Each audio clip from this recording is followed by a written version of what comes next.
ಬಳ್ಳಾರಿ ಜಿಲ್ಲೆ ಸಂಡೂರು ಸಮೀಪದ ದೌಲತ್ಪುರ ಗ್ರಾಮದಲ್ಲಿ ರೈತರ ಮೆಕ್ಕೆಜೋಳದ ರಾಶಿಗೆ ಆಕಸ್ಮಿಕವಾಗಿ ಬೆಂಕಿ ತಗುಲಿ ಅಪಾರ ನಷ್ಟ ಸಂಭವಿಸಿದ ಘಟನೆ ನಡೆದಿದೆ.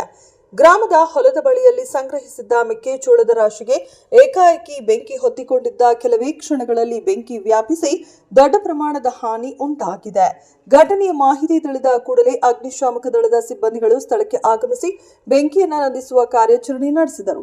ಸ್ಥಳೀಯ ಗ್ರಾಮಸ್ಥರ ಸಹಕಾರದೊಂದಿಗೆ ಬೆಂಕಿಯನ್ನ ನಿಯಂತ್ರಣಕ್ಕೆ ತರುವಲ್ಲಿ ಯಶಸ್ವಿಯಾದರು.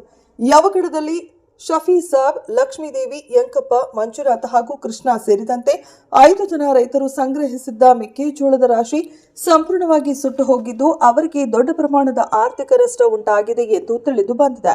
ಘಟನೆಯ ಬಳಿಕ ಗ್ರಾಮ ಲೆಕ್ಕಾಧಿಕಾರಿ ಹಾಗೂ ಪಂಚಾಯತ್ ಅಭಿವೃದ್ಧಿ ಅಧಿಕಾರಿಗಳು ಸ್ಥಳಕ್ಕೆ ಭೇಟಿ ನೀಡಿ ಪರಿಸ್ಥಿತಿಯನ್ನ ಪರಿಶೀಲಿಸಿದರು. ರೈತರಿಗೆ ಸಂಭವಿಸಿದ ನಷ್ಟದ ಬಗ್ಗೆ ಮಾಹಿತಿ ಸಂಗ್ರಹಿಸಿ ಮೇಲಾಧಿಕಾರಿಗಳಿಗೆ ವರದಿ ಸಲ್ಲಿಸುವುದಾಗಿ ತಿಳಿಸಿದ್ದಾರೆ.